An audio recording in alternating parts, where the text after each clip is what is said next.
जो हम दूसरों को देते हैं वही हमें वापस मिलता है, फिर चाहे वो सम्मान हो या धोखा।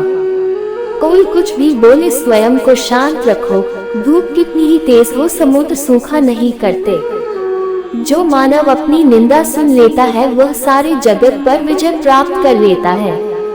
जीवन में दो चीजें हमारा परिचय देती है, हमारा धैर्य जब हमारे पास कुछ भी न हो और हमारा व्यवहार जब हमारे पास सब कुछ हो। आपके साथ में कितनी भी छल क्यों न हुआ हो, परंतु परमात्मा का आशीर्वाद आपसे कोई छीन नहीं सकता। किसी से बदला लेने का आनंद 2-4 दिन ही रहेगा, पर किसी को माफ कर देने का आनंद पूरी जिंदगी रहेगा। बात इतनी मीठी रखो कि कभी वापस लेनी पड़ जाए तो खुद को कड़वी ना लगे। नैतिकता कहती है हमेशा अपने वादे निभाए। बुद्धि कहती है कभी भी वादे न करें, क्योंकि आपके वर्तमान क्षण को जानते हैं। आप नहीं जानते कि भविष्य में चीजें कैसे बदल जाएंगी। नैतिकता आपको बांधती है, द्वितु महे मुतक करती है। नैतिकता भीष्म का मार्ग है, बुद्धि कृष्ण का मार्ग है। जो हो रहा है उसे होने दो।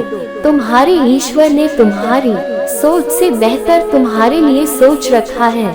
हृदय से जो दिया जा सकता है वो हाथों से नहीं, और मौन से जो कहा जा सकता है वो शब्द से नहीं। अगर समय किसी का इंतजार नहीं करता तो आप सही समय का इंतजार क्यों करते हैं? याद रखिए जो समय चल रहा है वही सबसे बेहतर समय है। इंसान हमेशा अपने भाग्य को कोसता है, ये जानते हुए भी कि भाग्य से भी ऊंचा उसका कर्म है जो उसके स्वयं के हाथों में है। माफ करना सीखिए, क्योंकि हम भी ईश्वर से यही उम्मीद करते हैं। आपको वो नहीं मिलता जो आप चाहते हो, बल्कि वो मिलता है जिसके आप योग्य हो। जो बदला जा सके उसे बदलो, जो बदला न जा सके उसे स्वीकारो, और जो स्वीकारा न जा सके उससे दूर हो जाओ, लेकिन स्वयं को हमेशा खुश रखो। माफ करना सीखिए, क्योंकि हम भी ईश्वर से यही उम्मीद करते हैं। अहंकार भी आवश्यक है जब बातें अधिकार, चरित्र और सम्मान की हो। अपने अंदर से अहंकार को निकालकर स्वयं को हल्का करें, क्योंकि ऊंचा वही उठता है जो हल्का होता है। अहंकार तब उत्पन्न होता है जब हम भूल जाते हैं कि प्रशंसा हमारी नहीं हमारे गुणों की हो रही है। त्याग दो अपने बीते कल को, क्योंकि उसका प्रभाव आने वाले कल को दूषित कर देगा। जीवन में सब कुछ भी स्थायी नहीं है, इसलिए स्वयं को अधिक तनावग्रस्त न करें, क्योंकि परिस्थितियां चाहे कितनी भी खराब क्यों न हो लेकिन बदलेगी जरूर। सिर्फ एक वादा अपने आप से जिंदगी भर निभाना, जहां तुम गलत न हो वहां पर सर मत झुकाना। जब भी तुम्हें अत्यंत कष्ट का अनुभव होगा तब तुम सदैव बदलाव की राह पर चलने का प्रयास करोगे। कठिनाई आने से इंसान अकेला हो जाता है, पर कठिनाई आने पर ही अकेला व्यक्ति मजबूत होना सीख जाता है। बुराई बड़ी हो या छोटी हमेशा विनाश का कारण बनती है, क्योंकि नाव में छेद छोटा हो या बड़ा नाव को डुबा ही देता है।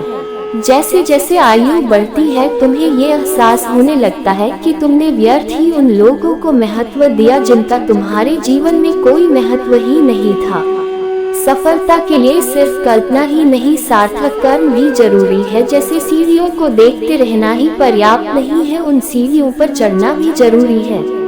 जीवन में जब भी हम खराब दौर से गुजरते हैं तब मन में ये विचार जरूर आता है कि भगवान मेरी परेशानी देखता क्यों नहीं है, मेरे दुख कम क्यों नहीं करता। आपका असली मुकाबला केवल अपने आप से है। अगर आप आज खुद को बीते कल से बेहतर पाते हैं तो ये आपकी बड़ी जीत है। मौन सबसे अच्छा उत्तर है किसी ऐसे व्यक्ति के लिए जो आपके शब्दों को महत्व नहीं देता। क्रोध आने पर चिल्लाने के लिए ताकत नहीं चाहिए, बल्कि क्रोध आपने पर चुप रहने के लिए खूब ताकत चाहिए होती है। 3 विपत्ति में धैर्य, वैभव में दया और संकट में सहनशीलता ही श्रेष्ठ व्यक्ति के लक्षण है। कुछ पाना है तो स्वयं पर भरोसा कीजिए, सहारे भी सच्चे हो साथ छोड़ ही जाते हैं। कभी किसी के साथ इतनी उम्मीद भी नहीं रखनी चाहिए कि उस उम्मीद के टूटने के साथ साथ आप भी टूटकर बिखर जाए। जीवन में सबसे बड़ी हार अपनी संभावनाओं से मुंह मोड़ लेना है। आप अभी नहीं जानते हैं कि आप क्या है, मगर यह मान लेना कि आप कुछ भी नहीं, ये आपके मनुष्य होने का अपमान है। जीवन में कुछ भी करो, बस एक बात याद रखना, अगर सत्य का साथ है तो ईश्वर का साथ है। हम सूरज की कद्र उसकी ऊंचाई के कारण नहीं करते हैं, बल्कि उसकी उपयोगिता के कारण करते हैं। इसलिए व्यक्ति नहीं व्यक्तित्व महत्वपूर्ण होता है। जो मानव अपनी निंदा सुन लेता है वो सारे जगत पर विजय प्राप्त कर लेता है। कर्म वो फसल है जिसे इंसान को हर हाल में काटना ही होता है। इसलिए हमेशा अच्छे बीज बोए ताकि फसल अच्छी हो। अपनी पीड़ा के लिए संसार को दोष मत दो, बल्कि अपने मन को समझाओ, क्योंकि तुम्हारे मन का परिवर्तन ही तुम्हारे दुखों का अंत है। वह जो सभी इच्छाएं त्याग देता है और मैं और मेरा की लालसा और भावना से मुक्त हो जाता है, उसे शांति प्राप्त होती है। जो रास्ता ईश्वर ने आपके लिए खोला है उसे कभी भी बंद नहीं कर सकता। कोई भी कारण हो, कोई भी बात हो, चिढ़ो मत, गुस्सा मत करो, जोर से मत बोलो, मन शांत रखो, विचार करो, फिर निर्णय लो। आवाज से आवाज नहीं मिटती, बल्कि चुप्पी से मिटती है। तकलीफ सिर्फ आपको होगी, दुख भी आपको ही होगा। मन शांत रखोगे तो सुख भी आपको ही मिलेगा। जो भी व्यक्ति श्री कृष्ण की शरण में जाता है वो कभी भी निराश नहीं होता, तथा उस मनुष्य के मन में तनिक भी निराश जन्म नहीं लेता है, क्योंकि श्री कृष्ण सदैव अपने भक्तों का ख्याल रखते हैं। नीचे में कुछ श्री कृष्ण सर्वश्रेष्ठ सुविचार दिए हैं जिससे आपके मन को शांति मिलेगी। संबंध बड़ी बड़ी बातें करने से नहीं, छोटे छोटे भाव को समझने से गहरे होते हैं। संसार में सभी एक जैसे नहीं है, इसीलिए जिसने तुम्हारा साथ दिया उसका साथ दो, तथा जिसने त्याग दिया उसे तुम भी त्याग दो। जीवन में रिश्ते धागों की तरह है, जिस धागे की गांठें खुल सकती हैं, उस धागे पर कैंची नहीं चलानी चाहिए, क्योंकि रिश्तों की छोटी छोटी खुशियां ही तो जीने का सहारा बनती है। ख्वाहिशों का क्या, वो तो पल पल बदलती है। बुराई अवश्य रहना चाहिए, तभी तो अच्छाई इसके ऊपर अपनी पवित्रता साबित कर सकती है। विश्वास अगर खुद पर रखो तो हमारी शक्ति बन जाती है, और दूसरों पर रखो तो वो अपनी ही कमजोरी बन जाती है। आप कब सही थे इसे कोई याद नहीं रखता है, लेकिन आप कब गलत, इसे सभी हमेशा याद रखते हैं। यदि लोग आपके विचारों को गलत बताने की कोशिश करते हैं तो यह आपका कर्तव्य है कि आप अपने विचारों को सही साबित करके दिखाएं। चक्रव्यूह बनाने वाले सारे अपने ही लोग होते हैं, ये बात कल भी आज भी नहीं बदली, और यह भी पक्का है कि फंसती वे स्वयं में जाते हैं। अगर कामयाबी नहीं मिल रही है तो अपने तरीके बदलो, इरादे नहीं, क्योंकि वृक्ष अपनी पत्तियां बदलते हैं, जड़ें नहीं। रेस में घोड़ा मालिक के द्वारा दी गई तकलीफ से दौड़ता है और विजेता बनता है। इसलिए जब जीवन में तकलीफ आए तो समझ लो ऊपर वाला आपको जिताना चाहता है।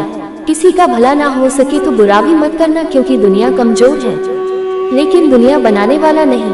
कभी कभी जीवन में आगे बढ़ने के लिए उन चीजों और व्यक्तियों को भी त्यागना पड़ता है जो कभी तुम्हारी हृदय की गहराइयों में विलीन थे।